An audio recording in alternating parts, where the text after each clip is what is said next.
Hey, Jessica, can you hear me? Jessica Norwood, where'd you go? I see your name, but I don't see your stuff. Oh, there you go.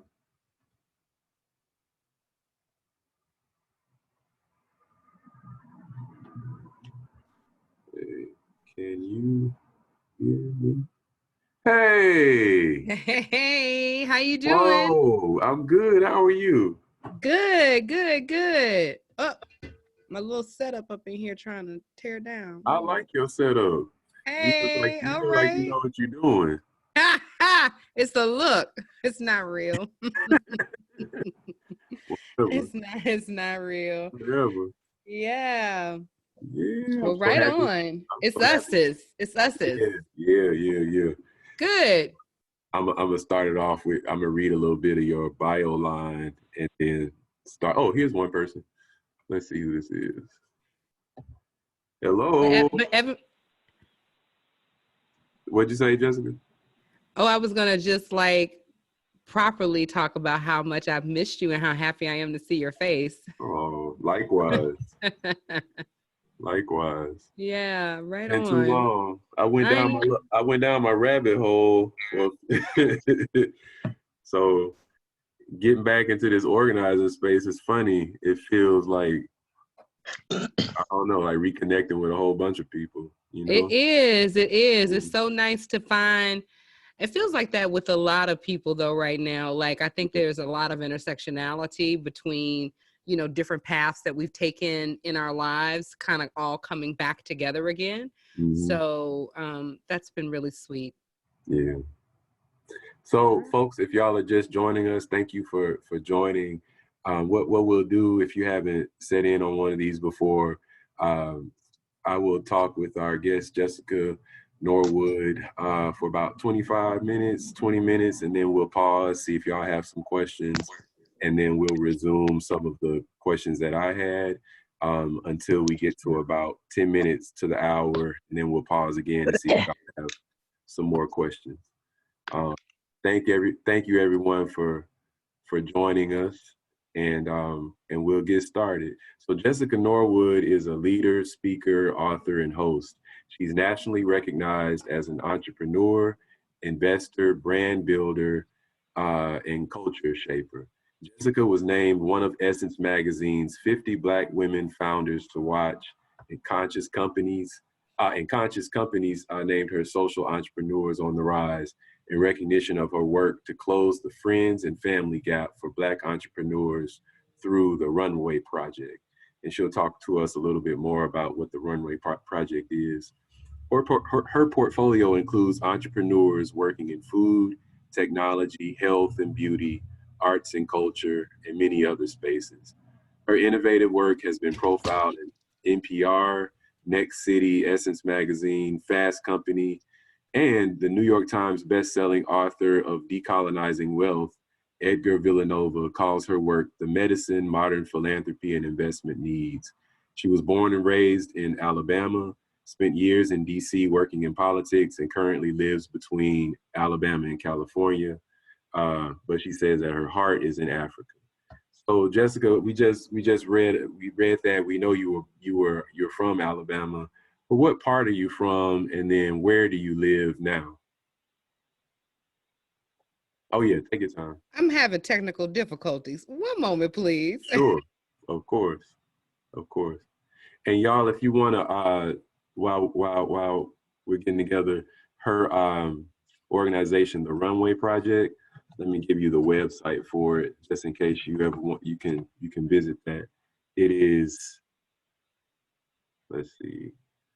Is it Oh, runway we dot have a new family? we have a new web address. Yeah. Can Is I it this? can I say the new one to everybody? Please. Okay.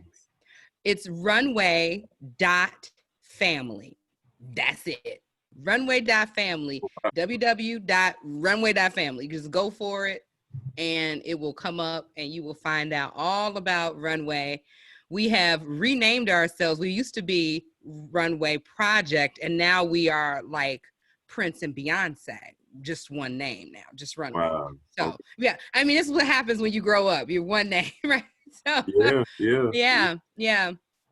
So your question was, where in Alabama am I from? So Yeah. I am from Pritchard, Alabama, right outside of Mobile. Mm-hmm. Everybody in Alabama will probably know PA. And my father was a mayor in Pritchard in the 90s. So I grew up with a pretty political family. My cousin was the first Black mayor for Mobile, Sam Jones. So Alabama, Gulf Coast region, political kind of family and background is, and all the regular things that Alabama folks, appreciate: good Mm-hmm. food and football and all Mm-hmm. of the other fixings, and obviously the water, the Gulf Coast. So Right. yeah. So Yeah. you were doing the Mardi Gras balls and all that? I did the whole thing. I wasn't really, I was in Mardi Gras, but this is, I mean, my dad was mayor of Pritchard at the time. So he's like, you're going to do Pritchard Mardi Gras, which really was not as big as Mobile. So I did a lot of Pritchard things.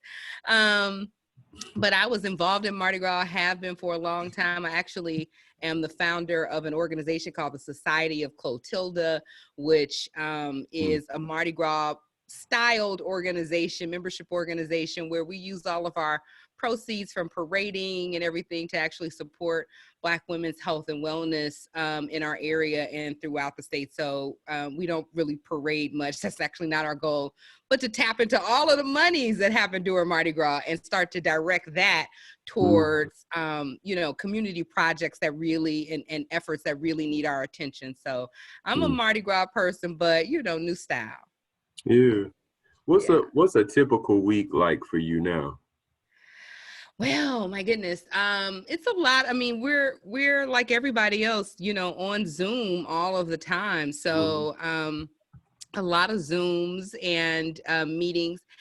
I'm mostly talking a lot right now about what it looks like to repair and imagine a new financial system, actually. So a lot of conversations are about that. And then the practical way of how we imagine a new thing is really inside of what we do at Runway, by providing different types of money and capital, and opening up a conversation about why we're underwriting and why we're doing it this particular way, so folks can start to learn alongside of us. And that, I think, is the new imagining and the new, thing. So I spent a lot of time talking about money and Black businesses. And I'm talking to some really incredible folks. I'm talking to, high net worth individuals, folks who have money to contribute to these things, and philanthropy. And I'm talking to Black entrepreneurs and a lot of aggregators, a lot of ecosystem aggregator kind of people. So,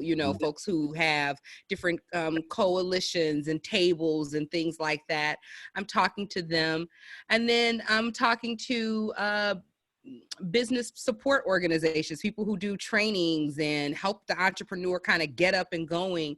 I'm talking to them, and I'm talking to bankers, a lot of bank executives and folks who are trying to figure out how they do a better job of supporting and being engaged to a huge population that they have completely left out of the mix. So it's a varied groups of people that I'm talking to throughout the week. But I think the core message is always the same, that there is a lot of reparative work that we have to do, and it requires a deep reimagining of what we've been doing and where we really want to go, like where our real heart is, and that has to be in relationship to the people and planet around us. And so So I talk like that all the time. Hmm.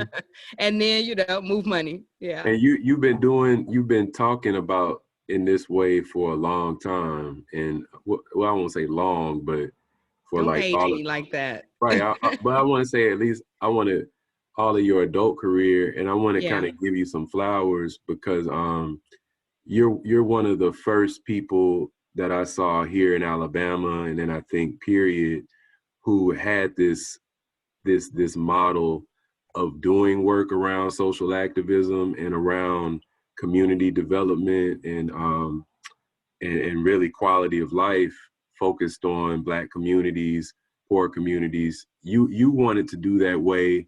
You wanted to do that work in a way that wasn't about always asking for philanthropists to give, charitable donations. And you Yeah. wanted to do that work in a way that was empowering, that involved fashion, film, entrepreneurship, and activism and women's rights, not just ambiguous, Black community rights. And you wanted to think about branding and working with celebrities and Yeah. websites and digital marketing. And and this was prior to social media for everybody that's listening. This was when there were very few people that had websites that were also wanting to talk about civil rights. And there weren't a lot of folks, especially in Alabama, in our work, who were making all of these connections. And you were one of the early ones who did it. And since then, nowadays we look out, you see the Women's March, Black Lives Matter. Some of your contemporaries like Tarana and Latasha have certainly built on that model. And I just wonder, now that that model is sort of in the mainstream of the culture, what's it been like to well, no, before that, what was it like for you when you first started experimenting with that model? What motivated you to do it? Because it was so different at the time. Yeah, it's a good question. At that time, I was coming right out of Hurricane Katrina, and for me, it was just really watching like every single system fail. And at that point, I'm still maybe 20s, and I'm thinking, and I believe like a lot of folks, I guess I imagine believed that. Um, you know that I was going to work inside of the system or institutions, and I was going to work in a particular way. So I was sort of training myself up to kind of understand systems of influence and power and different relationships. But I had never lived through where every single system collapsed at one time. It was always one of those things where you could say, oh, it's an educational thing, or oh, it's a housing thing, or whatever. At that point, it really shifted me a lot because there wasn't anywhere to sort of proverbially like run and hide.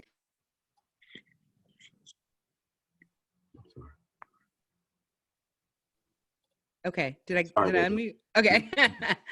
There was no place to really hide inside of that. So I I was early on looking at all of these different failures happening and thinking, um, no one thing really made this and no one thing really solves this. Like there are different entry points, yes, but to me it just became really clear that money was driving a lot of the behavior and the underpinnings of everything, and that we hadn't, or I hadn't at that point, taken an activist mind and wrapped it around the concept of finance and money.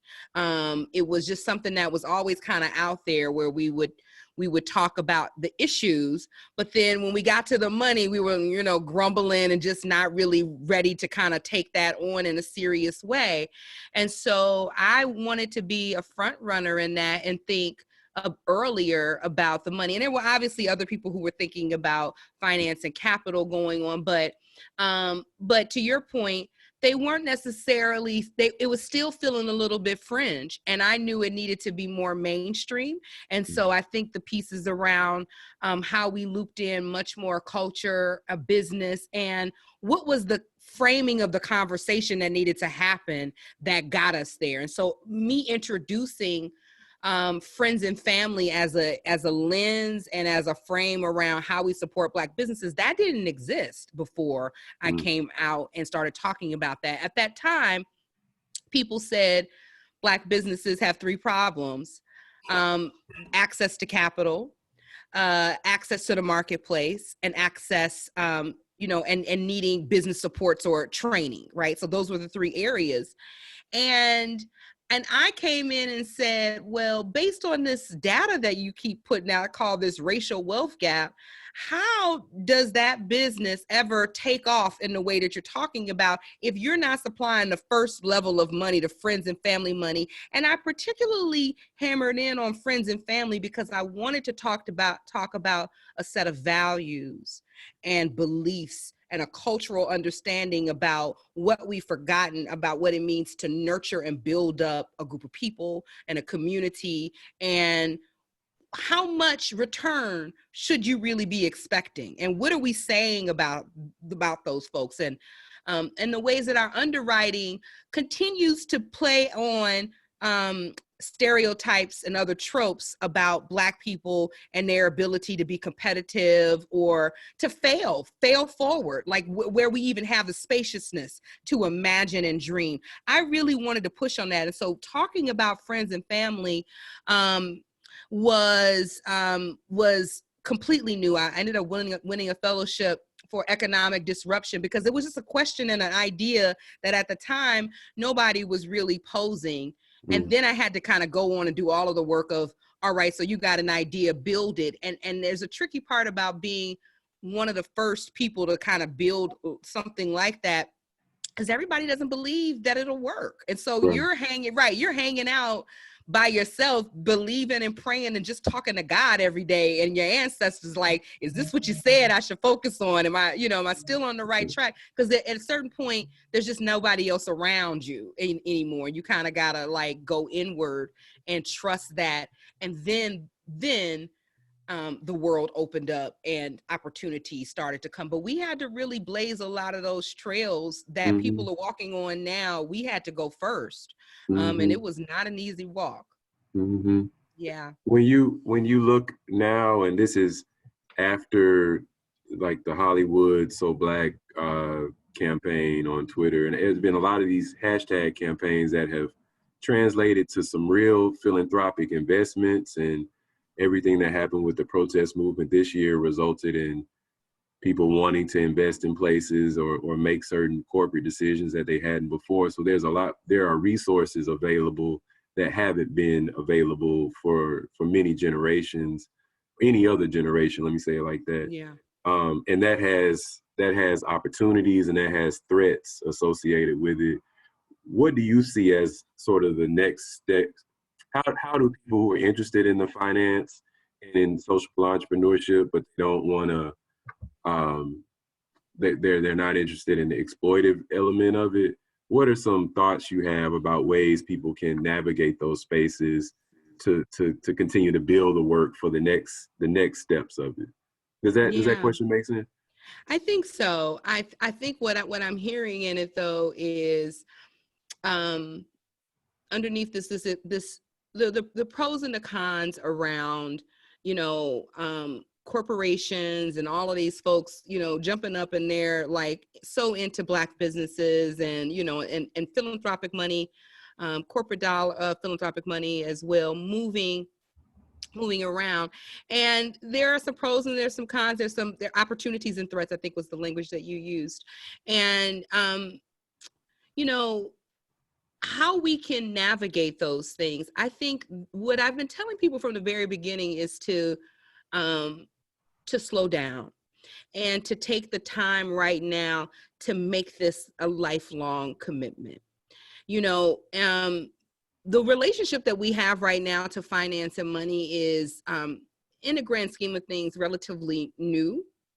So we weren't always, off the gold standard. We weren't always like, there's certain things and certain phenomena of how debt and money and things work that are still within people's lifetimes. So it's not a permanent thing. It doesn't have to stay just the way it is.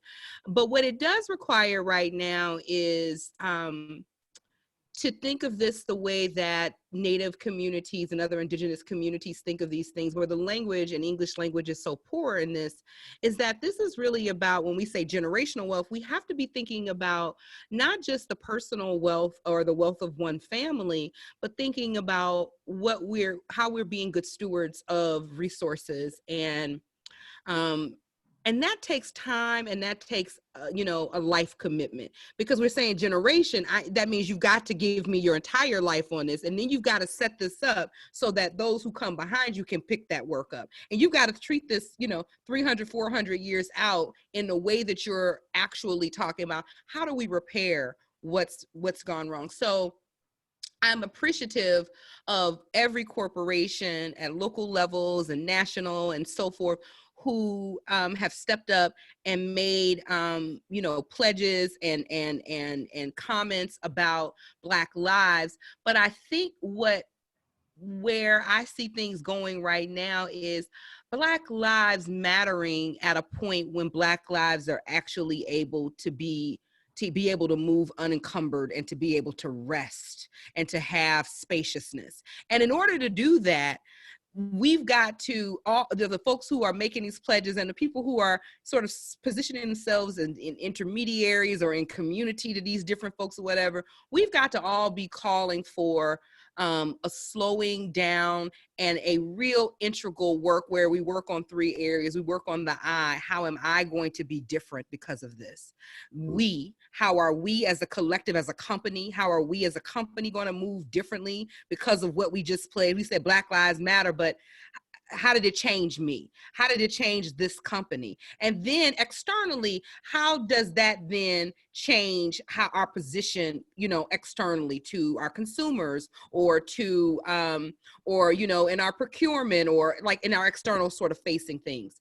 And I think we've got to be meticulous about checking in on all three of those levels, because if you are going to do something transformative, it should change you. It should change the people around you, and it should change the conditions of the people who are interfacing with that. And if you're not getting that, then it becomes performative, not transformative. And I think that's where we've got to really slow down and do more checking in about that point. As well said. Y'all that are joining with us, we're with Jessica Norwood, and if you have any questions, please put them in the chat, or you can unmute yourself and ask now. We'll take a pause break from my questions to create some space for yours. Does anybody have any questions? If you do, please let us know and say your name and then say your question.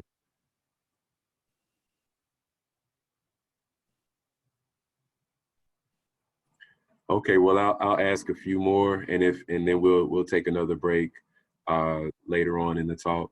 So, Jessica, you're from Pritchard, as you mentioned, and there are some things that you're thinking about constantly in regards to Pritchard, and I just wondered what are and there's some work you're doing around. You said restorative economic development. Yeah. So, could you tell us a little bit about? Oh, I'm sorry. There is one question that just came in. Okay. You want to unmute yourself and ask your question?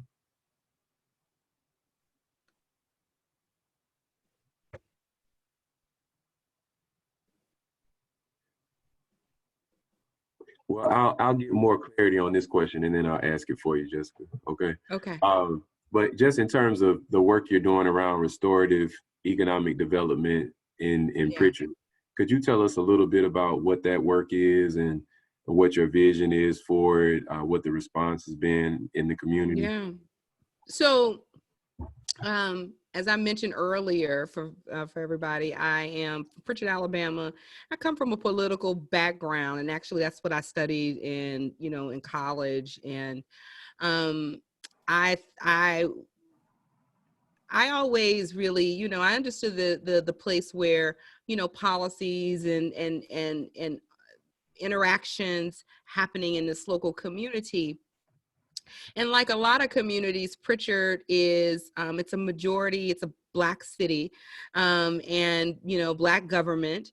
And it's been underdeveloped. At one point, it was a booming area, if you ask folks about that. And then with white flight and intentional annexation of some of the wealthier tax base into Mobile, Pritchard was really left without a lot of economic engine, and has been languishing in that sort of regard for many years. And it's like a lot of different cities where those areas have been underdeveloped. And the question that, keeps coming up is, why and what can we really do about that?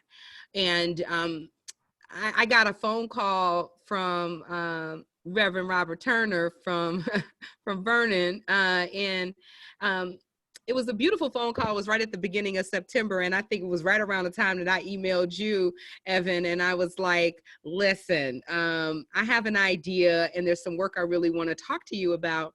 So I was talking to Robert, and he's been doing some beautiful work in Tulsa, Oklahoma, around Black Wall Street. And he says, sis, my church is really great at organizing and talking about reparations, but and he says, and here's the thing, I believe we're going to win. I believe we're going to win what we're asking for. But what happens when we win? Where does that money go? How do we hold it? How do we build the things that we're dreaming of?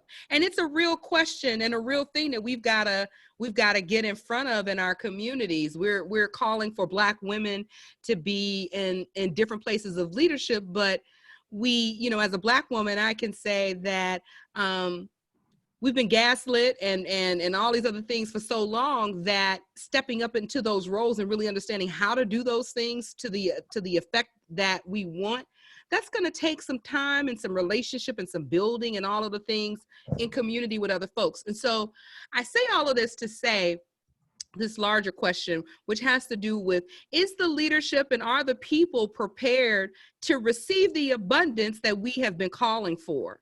Is the infrastructure really there? Are you aware of what to do and how to build it in a way that generationally you and yours and the family and the place and the planet will be in good hands? Are you ready for that? And the answer is no.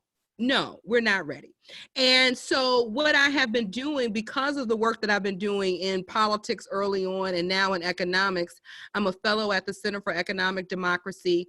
And I told them I want to use my fellowship this year to focus on bringing all of the talented people that I know in these fields together inside of a curriculum that we're co-designing that helps people to understand how to develop using restorative economic principles, using a framework that actually is not an extractive finance model, which is the current economic development strategy. That's why these communities look like they do, to extract and take out, but actually seeks to reverse those kinds of trends.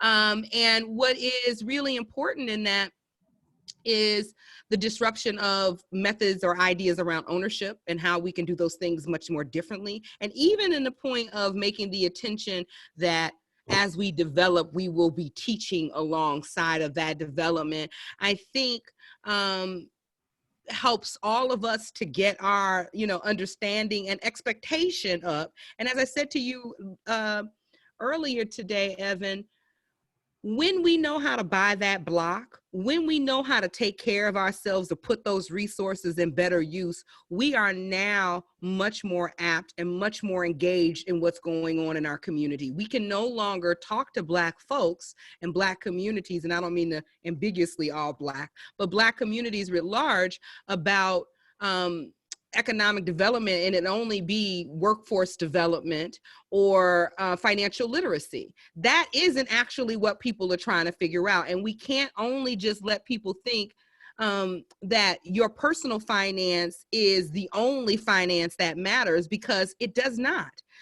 Having people to do business with and having a safe and beautiful place to live and having things that you can leverage and build off of is a part of how wealth is grown. So not just personal finance, but wealth, and from a wealthy community. And Black folks, and what we got is wealth.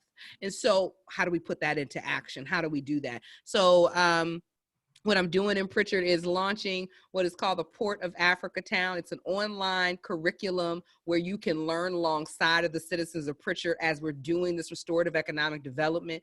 You sign on and you can go through the different module classes. And then we can also bring a lot of what we're doing as you're learning that we can start to figure out how to bring those things into your communities. Because what we learn in Pritchard, it will work in Tuskegee. It will work in, it'll work in these because there's a lot of similar makeup, and what doesn't work, we know how to fix that and figure it out. So we want to all be in community with each other and then start to link our economic strength and viability to each other's communities much more thoughtfully than what has been going on. And I think that that is the organizing of the future. Actually, it isn't just go vote for voting's sake. I think that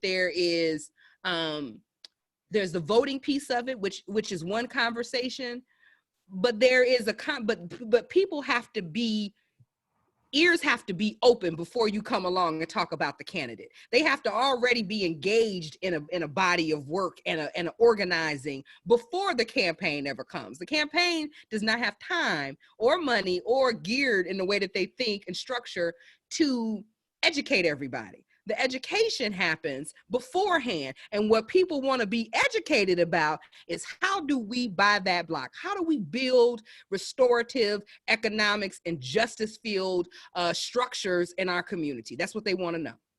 One person has asked in a question privately, how do you frame your educational curriculum when you're starting with, I guess, whoever the first classmates are in Pritchard? What are the early lessons, and how do you walk somebody through maybe coming in and they haven't heard these terms before, so they walk out and they're at a different place? What's sort of the sequence of the curriculum? I would say it maybe goes in, I might say about four or five buckets. And the first is really around just leadership development, leadership ideas, effective communication, talking about issues. So old school, bringing people together and organizing. What are our issues? What do you care about? How does that, how is that being solved right now? And really getting people's voices in to let them know there's no better advocate, no better person to talk about the development and design of what they're doing than themselves. So just straight up leadership, and then teaching and working with how we communicate, just the understanding of the issues to one another. So that's the first bucket around what I would say is what I call like leadership development. That's whatever. It's not the most perfect term, but let's put that in that bucket. The second thing that I really want to walk people through is, when you have an idea, how do you launch that idea and develop that idea? And so it could be things as simple as things around business forecasting. It could be around marketing. It could be like really taking some of those meaty ideas and what are the things that we really want to develop out right now? And let's talk about how to unpack that idea. What is the business case for that? Who is the audience for this? How does it earn revenue? How is it sustainable? So there is an idea and business development bucket. So after leadership, second bucket, idea, development. Once we know kind of the idea and we've got a little bit where we've talked about that. And again, this is using terms that may seem foreign now, but as we walk through them and learn them, they become much easier. People have much more savvy about where their money is going and not going. And so, fret not, we can teach these things. And we do. We support all of our businesses with this kind of curriculum. So this is stuff that we got in our wheelhouse already. The third thing at that point really is around the financing. I think that a lot of people are curious as to, all right, I got my ideas, or I got my business. I know I want to have a chicken restaurant, or I know I want to, do, a four-tiered, fourplex. I'm going to do some. Oh, did my sister? Okay, am I still here? Yeah, can you hear me? Okay. It's like a slight delay, but I think we'll get through it. Okay. I just want to make sure you can still hear me. So Yeah, so I talk a lot about finance, where the financing is coming from. There's a component of community raising of finances. Hmm. So ways where people can use equity or platforms and things like that that will walk people through as far as a campaign. Doing those kinds of campaigns helps people to see, okay, there is a building we want to buy and we can all buy a share into this for $5. And we do a lot of education around why you're buying it and what the return is, and and trying to really make that as safe as and clear as possible inside of that journey, so people in the community can participate in capital stacks. They won't be all capital financing from community, but we'll have a portion of that where we're talking about how that actually is done, and people can participate in those things. Even information around community based lending and fund models and fund designs. Those are things that you don't ever use one financing tool. You use multiple financing tools. So as those things come up, we want to be able to educate people along the way of what we're doing, that these are the tools and why we're doing those things. Hmm. And we also talk about policy. We talk about what are the right policies that have to underpin what we're trying to do right now. And that could be just as simple as zoning, issues in your area where you want to develop. And it could be something much larger around infrastructure where there's no water or no sewer in that area and what has to be done about that. So walking people through, this is what we want to get done. Here is how we do it, and constantly giving community folks the chance to sit in, learn, ask questions, and then become, again, those teachers and proposers of ideas until it becomes a baseline education that everybody has at that point. Yeah. Yeah. And if we want to join in on this process, we go to runway.family. You're going to end up going to Port of Africa Town, and the website is not up yet. I'm so sorry. But if you email me in the next, so this will be, y'all, the curriculum and everything won't be available until spring 2021. So we're still in design of all of that and getting our platform and stuff built up. But if you stay connected and in community, obviously I'm going to let you know, Evan, and we can all kind of tag in and know more about the Absolutely. schedule as it comes on. Absolutely. And Yeah. then, yeah, soon I'll let them know. So I'll get to, there was a question for the projects that you've done in the past. What are some of the ones that have stood out to you as being, I guess, like your proudest moments? Hmm. I'm proud of everything that I've done, even the things that, like, didn't feel like it had the traction or energy at the time. I'm still proud of those things because they became stepping stones and learning opportunities for every other thing that I did. I love what we're doing with Runway. It's just a beautiful piece of work. It's courageous. It is Black. It's all women of color leading finance. And it's a real privilege and an honor to work with the people that I work with. I'm very proud of that work.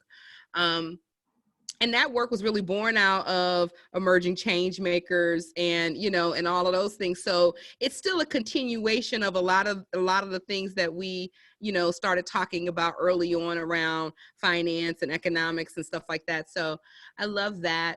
I love the Society of Clotilda work too. I know I maybe get to pick two, but I love the Society of Clotilda work because that is Black women and really taking this conversation. I don't know if people know the story about Africa Town and the Clotilda, but in Mobile, where I'm from Pritchard, but in Mobile, the last slave ship that was ever brought into the United States, the Clotilda, came into the port of Mobile in 1860, right before the Civil War, excuse me. Mhm. And it was illegal to do so. They had 110 humans, Africans, on board. And when they were the idea that they were going to be discovered, they unloaded the people and set the boat on fire, and it sank into the bottom of the Mobile Bay. And it had been, we've been gaslit in Mobile. They were like, I don't know what you're talking about, or like, and it was just some black folks, believing in Africa Town and still talking about it. And then they found the boat last summer. National Geographic sent divers, and they actually found the wreckage. And so this is the first, slave ship that they have. There is story from that Zora Neale Hurston did.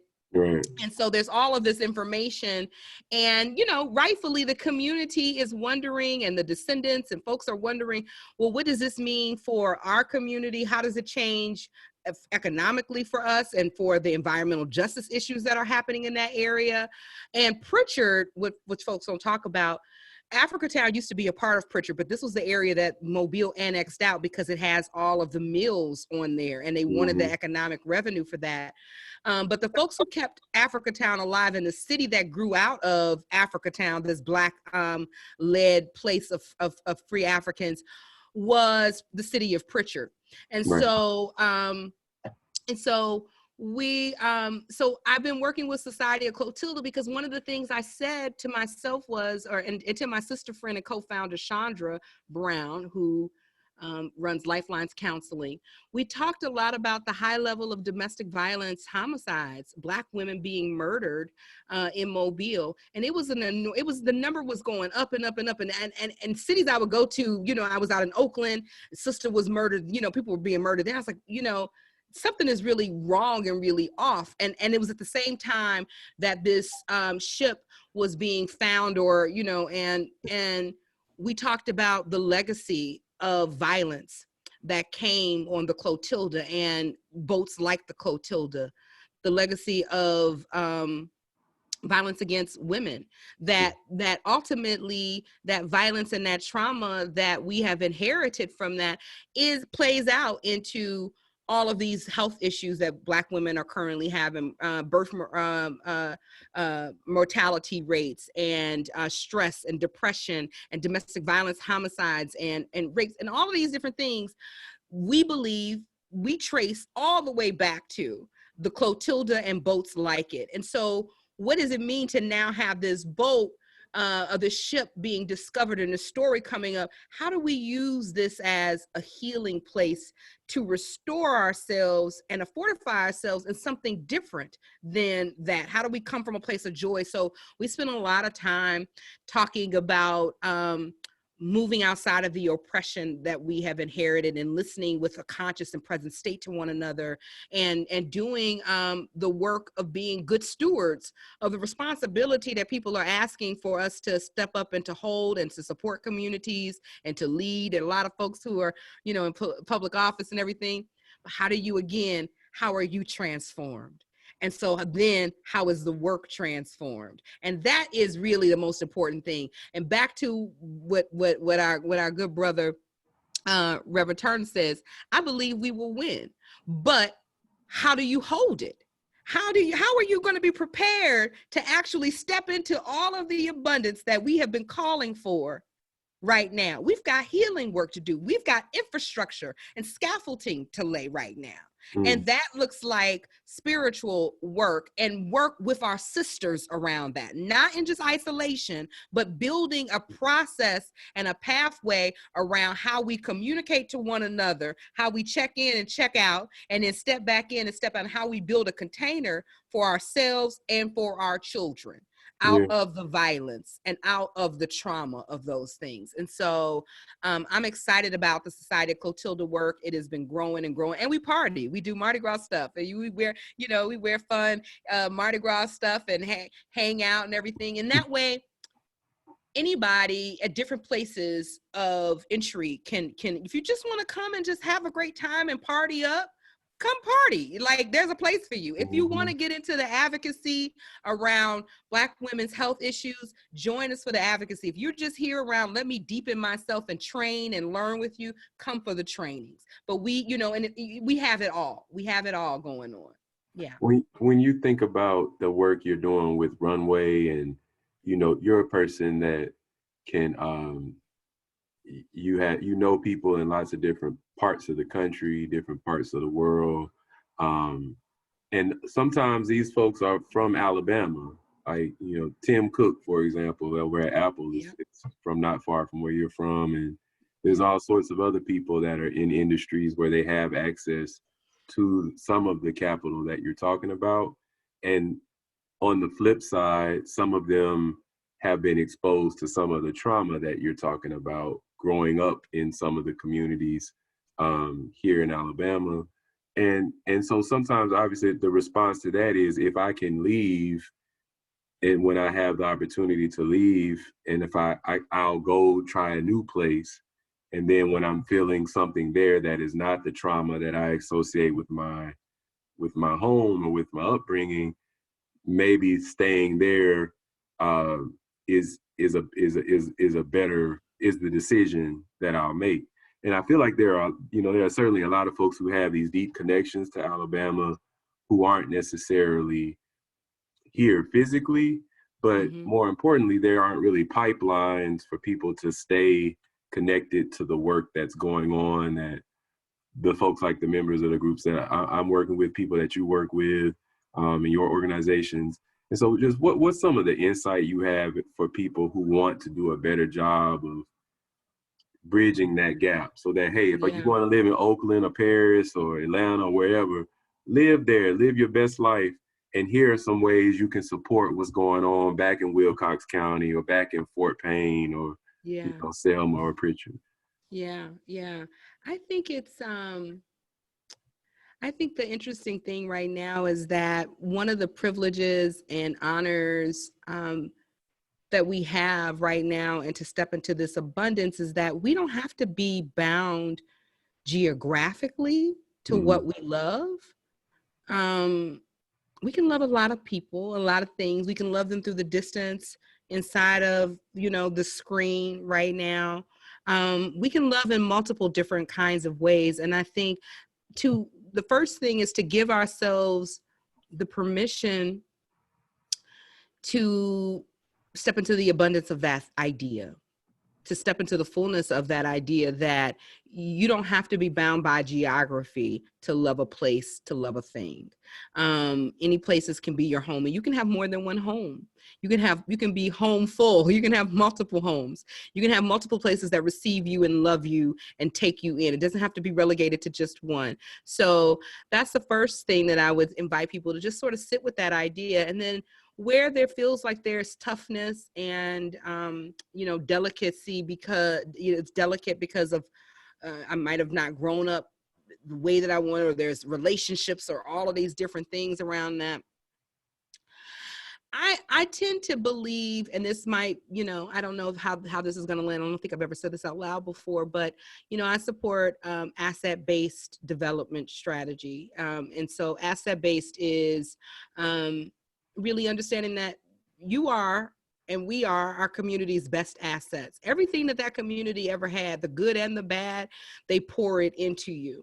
And it shapes you in a particular way. Even if you're in Paris, your sensibilities as a Southern person, as a Alabamian, as a Pritchard native, are still inside of you and still there. And even though, you might be, voulez-vous, and all of this, it's still with you.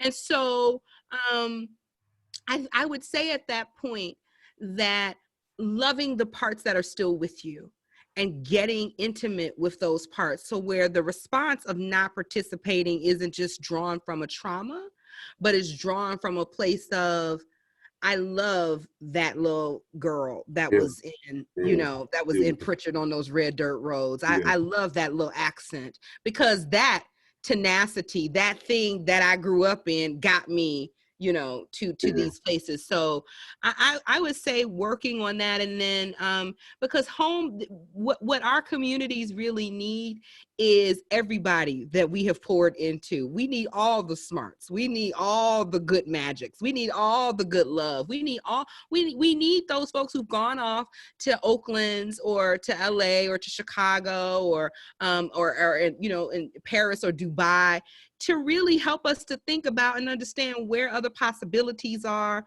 to give us the shortcuts, to give us a push. So being connected into a place doesn't have to end just because because you go away to college, or because you don't fool with that side of your family no more, or you own a house now in DC, and that just means, and I only come down for holidays. It doesn't have to really be that way. I think the invitation now is to lean into the expansiveness that other communities have. Other communities get to live in one area and then have family that they go and visit in this other place, and that's home as well, right? But Black Americans, we've got to actually lean into the fullness of how we toggle between all of those things and fall back in love with those things. And not just Black people, obviously, all people have to, who come from small places or places that they would rather just kind of like, I don't know about that, or it's moving too slow and they're not going to get it. I think we are those places' best assets. And so alongside of the other people who are also there, and the mixture of that, the alchemy of all of that, I think is what we want to really see that happening to help revitalize and energize a place. So my last question is to ask you before we open this all the way back up is, when you think about your mentors, this is an opportunity for you to shout some folks out if you'd like to. First would be the mentors who helped help you kind of develop your mind and your passions. Then thinking about your peers that keep you sharp, and then thinking about people that you're watching who are emerging. Who are some of them that you might want to mention and encourage us to keep on our radar? Yeah, mentors, to everybody, so many. I obviously would not be here without all of the leadership and support. I think about 21st century. And that community still is a community that I learn from and thrive off of even to this day. Can you say more about what you mean when you say that, and who else is connected to that community? Because I don't want to assume that other people know what you mean. Yeah, I mean, I kind of got connected to 21C when I was older. So I was like 18, 19 at that point. I was coming and kind of like supporting the community. But Malika Fortier, senator in Alabama, was was leading, obviously. Aika now at the what is the Selma Leadership Restorative. Not restorative, Truth and Reconciliation Center in Selma. Tarana with Me Too, Latasha Brown, Vernita, like you like so many people, so many people. Group.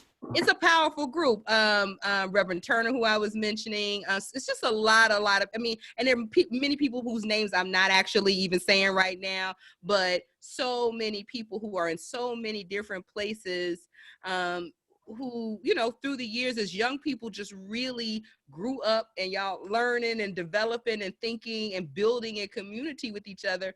And what I've always loved about that group is that I never had to really go through or jump through hoops. I could really just call and say, this is what I want to do. And then everybody just kind of like start working. I think that those relationships and that framework and foundation about what we're about and what we care about were already there. So It's been beautiful. It's been a beautiful community to be a part of. I think, so that community, Maya Wiley, who is, Maya, right? Maya just, Maya's running for mayor now in New York, and very excited for her, but she was, the, attorney for, she was over Center for Social Inclusion for a while. Center for Social Inclusion when I worked with her, but then she went on and started working for the mayor of New York at the time, and now she's running for mayor herself. And I learned a lot about systems. I learned a lot about structural racism, and really just sort of like finding those tipping points and strategizing inside of that. I was a really brilliant thinker, fast, and I got faster in my work because I got to work with her. And there's just so many people. I mean, everybody in Alabama, in different ways, from the work, from the earlier work, that I was connected to with the child care and focal and that industry of work. You know, it's just been, you know, Scott Douglas. There's just a lot of really brilliant and beautiful people who I've had a chance to sit with, talk to, and who they took my work and me very seriously. And I got a lot of credibility and a lot of learning because they did that. So Yeah. so many. Yeah. That's just Alabama. It's all around the world. So many. Right. Yeah.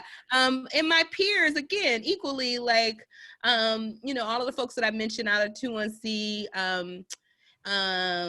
Adrienne Marie Brown, that's a peer and a sister friend who's just like, you know, just taken, her work is taken off, and I'm on her board for emergent strategy. So I'm really honored to see that thinking and that work develop.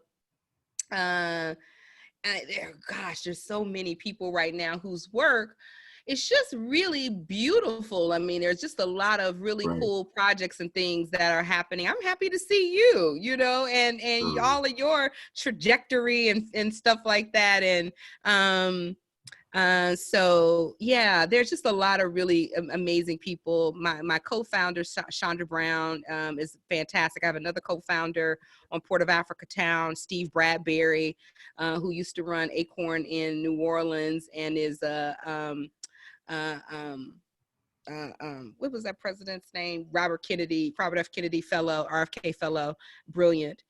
And then I think the emerging leaders. So this is the tricky part, y'all.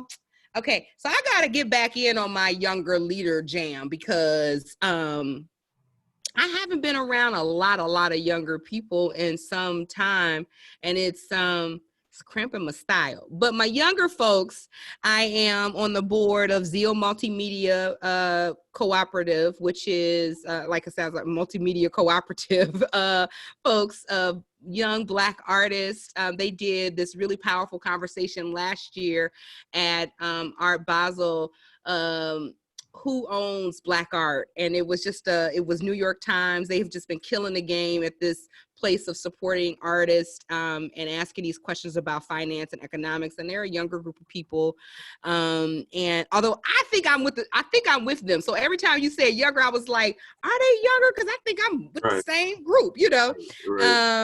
Yeah, and my staff, you know, or the team around Runway. You know, it's still a younger group of folks, and inside of that, and what I love watching them do, watching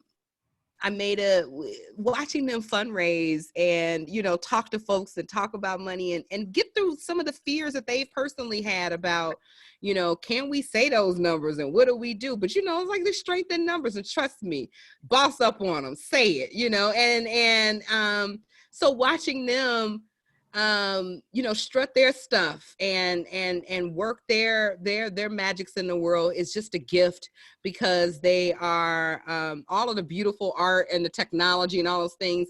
I wanted to do those things. I am not talented like that. So I'm excited to have a team of people who think like that and love, you know, love one another and love the entrepreneurs and the communities we support. So they're just beautiful to watch too. I'm telling people in the chat some of the just a little bit of background about 21st Century, some of the names. Cliff, yep. I forgot to say shout out Cliff, yep. Yeah. Well, does anyone else have any closing questions or thoughts you'd like to share? It's been a really good chance to reconnect with you, Jessica. It's been really great, Evan. Thank you so much for thinking of this, and absolutely, definitely more to come. Absolutely. Yeah. Absolutely. Okay, well, I'm not seeing questions, and then hold on, maybe one came in.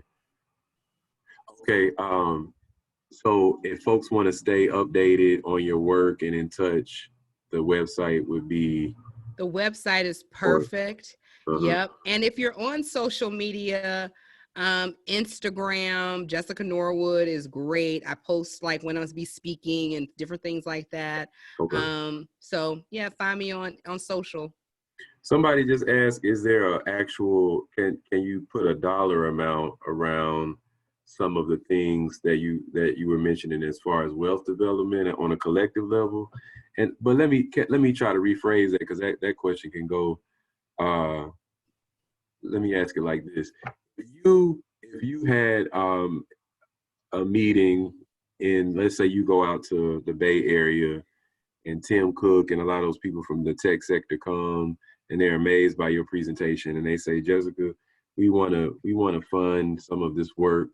Uh, we want to do a multi-year grant of $50 million over the next 3 years, Yeah. and we want you to not, and a portion of it obviously will go to cover your time and to your organization, but we also want this distributed among a variety of different groups around the state.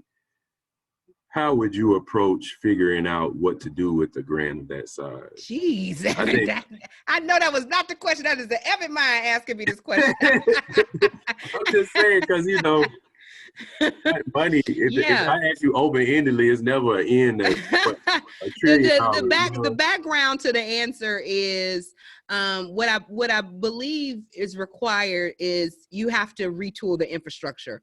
When we talk about the racial wealth gap, that those numbers inside of why everybody doesn't have the money that they need, it is I think I read a report from McKinsey that says it's costing $200 billion a day for racism, right? Like just a day, you know? So I think what we really want to do is, there's not really a right size fund amount or anything. What we're looking at is, could I use that money catalytically, right? So this is to the point.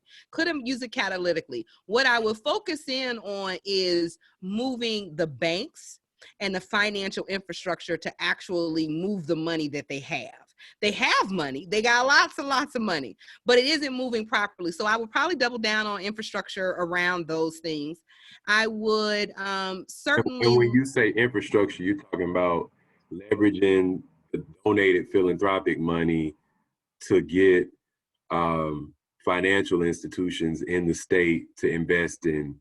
Are you talking about like Yeah. county, city, like Yeah, sewage, roads?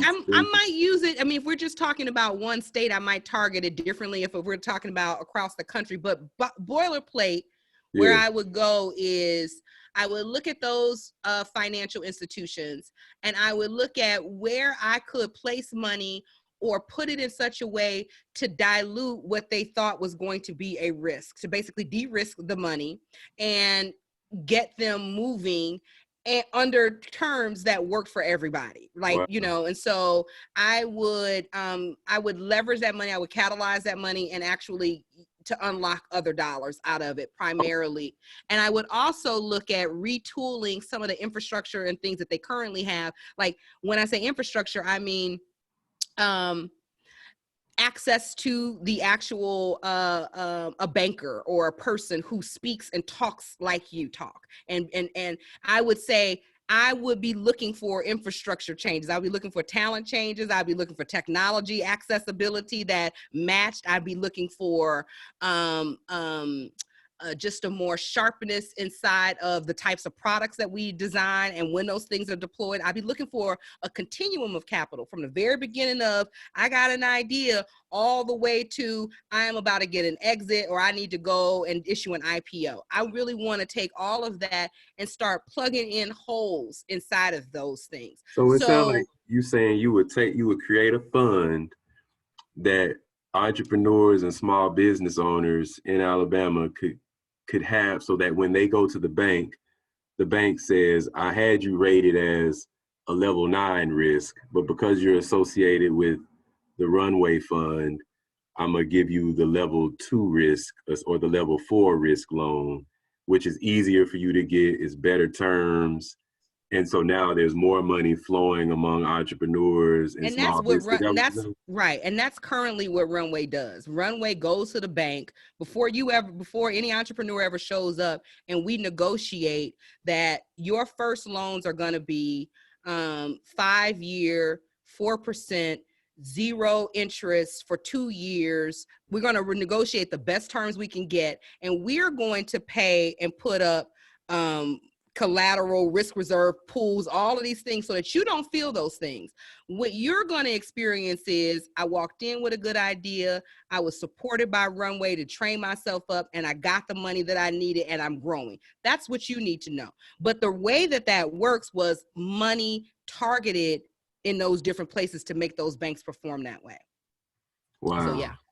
See, this is why I hope y'all stay in touch with her, because she didn't say I'm gonna take $100 million in 3 years and buy this piece of land and that. You know, she said I'm gonna go at the financial system to make sure that 1,000, 5,000, 10,000 people have access to do things that they already wanted to do and may not have been able to have the access to do it, so that it has a multiplying effect at the community level. That's I dig it, and I hope that we can hear more from you. So thank you for your time today. Thank you, Evan. Right. Thank you. Right. Peace. Thank y'all for joining us. Thank you, everybody. All right.